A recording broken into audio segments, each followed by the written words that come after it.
In Greenville, South Carolina, a unique newsroom is churning out content in a very different way.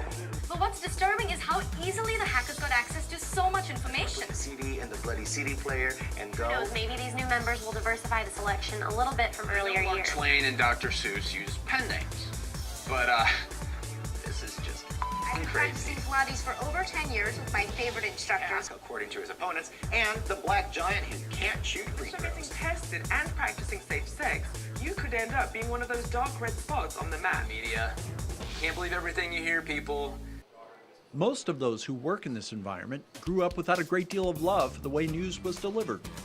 Initially, when you sit down to watch it, it's like, oh my God, my head's spinning. But, and I think that's very disengaging. There's definitely a divide between the broadcaster and the viewer. We want to eliminate that congestion, that feeling of cramp, with navigation up and down and 70,000 choices. We want to make it clear, like this is us talking. The idea for OneMinuteNews.com came from former MTV advertising executive Doug Greenlaw. He had this idea from a piece in Wired magazine about snack media and even the suggestion of 1 Minute News. It was seen as a way to make the news relevant for younger viewers, and as part of that, the decision was made to load up the staff with people in their 20s and 30s. Everyone who works here is part of the target audience. It's for millennials by millennials. So far, at least in terms of content, everyone seems happy with the attempt to appeal to otherwise disconnected viewers. Certain issues that I didn't even care about before, but I've educated myself on them, and therefore I've found myself caring so much more about them. And I see it as a challenge for myself to make my peers want to care about these issues too. It's all still very new, as 1 Minute News was conceived a couple of years ago, but has been live on the web for only a matter of months. As one of the founders, Jim Pitt Harris has been around since day one.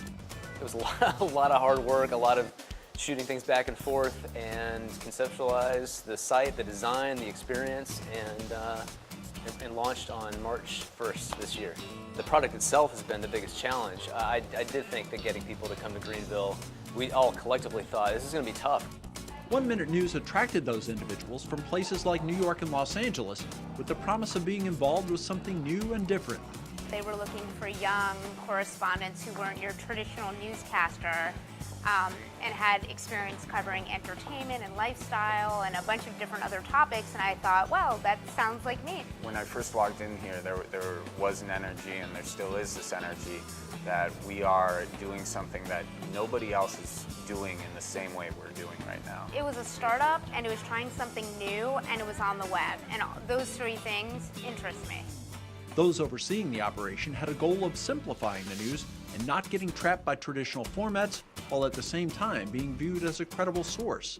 I think it's a big leap from what people are used to. You've either got these staunch, huge media guys who sort of funnel the news to you, and then you seem to have this anyone and everyone platform with the internet.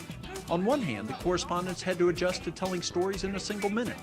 That's very challenging for me, actually, because I'm the type of person who always wants to tell more and more and more. But they could choose the stories they told without anyone telling them what they had to cover. To find something that I know my peers will want to hear about, and to say it in a way I know they'll listen, is completely liberating, as opposed to having someone say, now I want you to do this because this is what people want. The pace here is fast, as each correspondent is called upon to research, write, and present numerous different stories every shift. We usually hammer out about 10 stories a day, one story an hour. The intent is to make money, and even though the site is shooting to be on the cutting edge, the model for monetizing the idea is old-fashioned. It's going to be advertising. I mean, everyone's starting to see, even with some of the bigger companies, it's just the way it is. At this point, it's impossible to say when ad money will reach the point to make the venture profitable. Starting something from scratch, there's no way to predict how quickly your traffic reaches a point where these blue chip inventory companies take notice and want to participate. One thing that is financially beneficial for 1 Minute News is being situated in Greenville. The overhead is just so low, and it's really an amazing town, and it's pretty, it's quaint, it's peaceful, whatever, but it's a good place to hatch a little company with a little edge to it. It's quite different here than in many of the places that the staff originated, but most say they've made the transition just fine. I'm from Manhattan, born and bred New York City girl. So it was definitely an adjustment, but I have to say it's been really wonderful. Initially, you're like, the South, can I do this? But I mean, really, when you're working on the web, it doesn't matter where you're located.